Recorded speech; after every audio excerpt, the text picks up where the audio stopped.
Breaking news this morning as the economic battlefield between the United States and China intensifies, sending uncertainty across Main Street and Wall Street alike.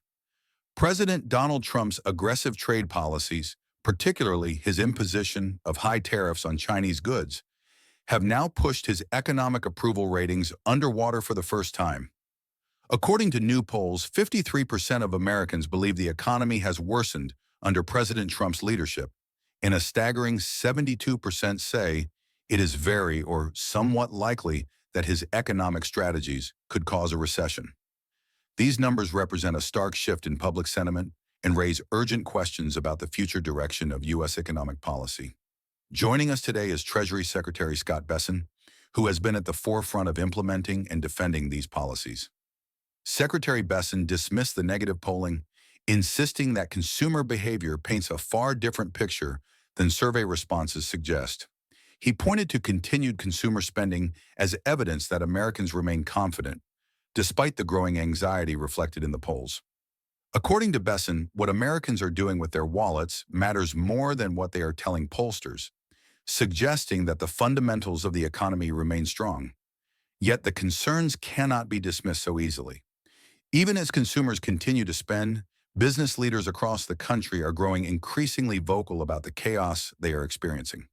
The unpredictable nature of the trade negotiations, the on-again, off-again tariffs, and the uncertainty over future policy moves have made it nearly impossible for many companies to plan. Investment decisions are being delayed, hiring is slowing, and supply chains are being disrupted. When pressed about President Trump's recent claim that he had secured 200 deals related to tariffs, Secretary Bessent clarified that the president was likely referring to sub-agreements and understandings within ongoing broader negotiations. Bessent admitted that while no formal, finalized trade agreements have been announced, significant progress is being made behind closed doors.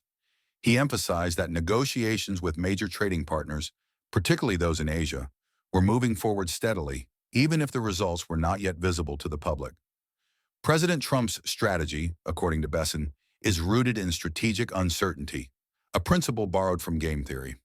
The idea is to keep negotiating partners guessing, never revealing the final position until the critical moment. Trump has wielded tariffs both as a threat and as a bargaining chip, demonstrating both the potential pain and the possible rewards of reaching a deal with the United States. The goal, Bessent explained, is to eliminate unfair trade practices that have long disadvantaged American workers and industries, and to rebalance a global trading system that, in Trump's view, has been tilted against the U.S. for decades. However, the consequences of this strategy are already being felt on the ground.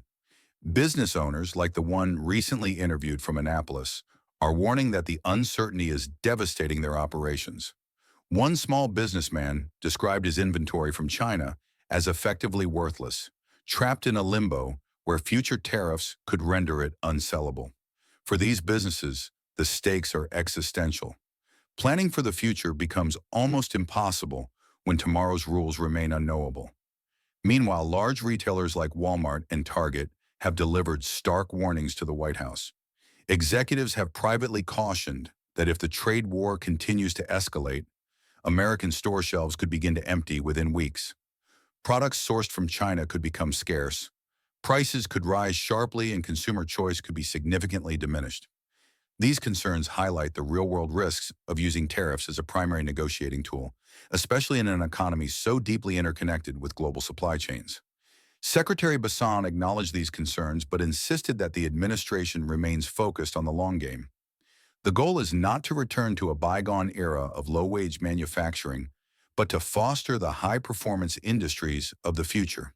Trump's vision is to create a new generation of manufacturing jobs that are driven by advanced technologies, clean energy, biotechnology, and next-generation materials. It is a bold vision that will take time to realize. Building a new industrial base in America is a process that could span years, not months.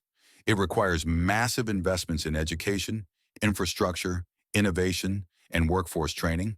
It demands patience and resilience during what administration officials describe as a necessary transition period, a time of short-term pain for the promise of long-term gain. And while unemployment remains historically low, the challenge is to transform existing low-wage jobs into stable, well-paying careers that can support families and communities over the long haul. Turning to the ongoing trade talks with China, the picture remains murky. Trump has stated that negotiations are ongoing, even suggesting that he maintains a good personal relationship with Chinese President Xi Jinping. Yet Chinese officials have publicly denied that any consultations on tariffs are currently underway. Secretary Besson suggested that such denials are part of China's broader negotiating strategy, playing to both domestic audiences and international observers.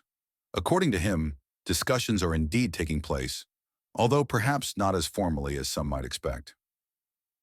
The core of the administration's argument is that China's economic model, built on exporting cheap subsidized goods to the United States, cannot withstand prolonged disruption.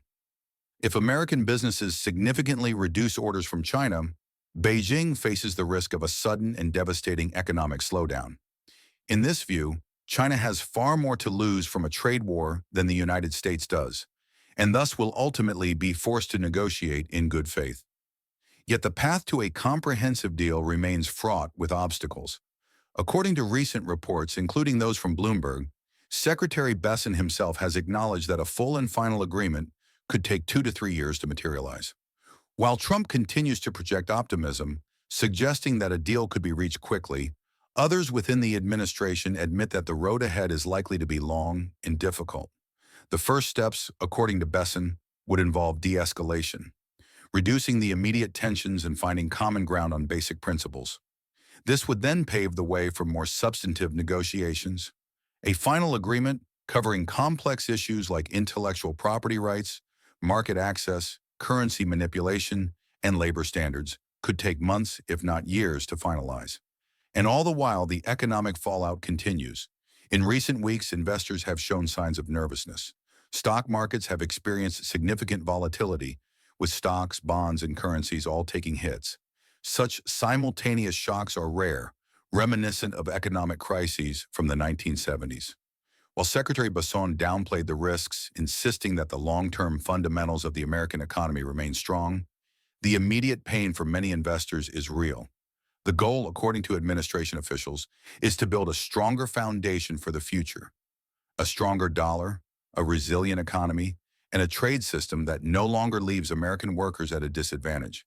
But getting there will not be easy, and the political risks are growing. Every uptick in consumer prices, every closure of a small business, every lost export market will become a flashpoint in the national debate over Trump's economic policies. As the world watches and waits, one thing is certain: the stakes could not be higher. The outcome of this trade war will not only determine the health of the American economy, but could reshape the global economic order for generations to come. Will the United States emerge stronger, having reshaped the rules of international trade to its advantage? Or will the cost of confrontation prove too high, eroding America's economic strength and global influence? Will China bend under pressure, or will it find new pathways to prosperity that diminish America's role in the world? Only time will tell, but as these historic battles unfold, you can count on us here at Pulse of the World to bring you the real story, to dive beneath the headlines, and to deliver the fearless reporting and honest analysis you deserve. If you found this deep dive helpful, make sure you subscribe to Pulse of the World. Hit that subscribe button, turn on your notifications, and join a community committed to staying informed and prepared. This is your world, your future, and we are here to cover it all. Stay informed, stay strong, stay with Pulse of the World.